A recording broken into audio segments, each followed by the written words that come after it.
มาเฮ็ดเวียกเฮ็ดงานอยู่กรุงเทพกรุงไทยหรือว่าอยู่เมืองไทยไผๆก็อยากได้เป็นอาชีพเมื่อทุกคนนั่นแหละทุกคนแต่ว่าให้คิดเบิ่งว่าอยู่บ้านเฮามันสามารถไปเฮ็ดได้บ่อาชีพนั้นๆเนาะบ่แม่นว่าเจ้าอยู่บ้านแล้วเจ้าสิมาเว้าจังซั่นจังซี่มันก็บ่ถูกและทุกคนมันก็บ่แม่นเด้เนาะคืออาชีพอันนี้เลี้ยงเด็กนี่เนาะเปรียบเทียบเนาะมีบ่อยู่บ้านเจ้าเขาจ้างเจ้าอยู่บ่อ้าวแม่บ้านเนาะ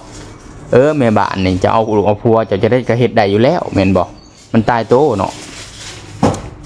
มาเฮ็ดโรงงานเด้บ้านเจ้ามีบ่เอา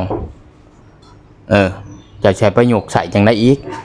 แล้วก็งานเดินท่อต่อท่อประปาในตึกในอาคารคือข่อยเฮ็ดนี่มันมีบ่อยู่บ้านเจ้าแม่นแล้วเจ้าเฮ็ดปลูกหัวปลูกสวนเฮ็ดหน้าข่อยเมื่อข่อยก็เฮ็ดได้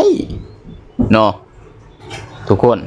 ให้คิดเบิ่งนํกันเนาะข่อยเว้าด้วยความจริงอันนี้ทุกคนเอ้ย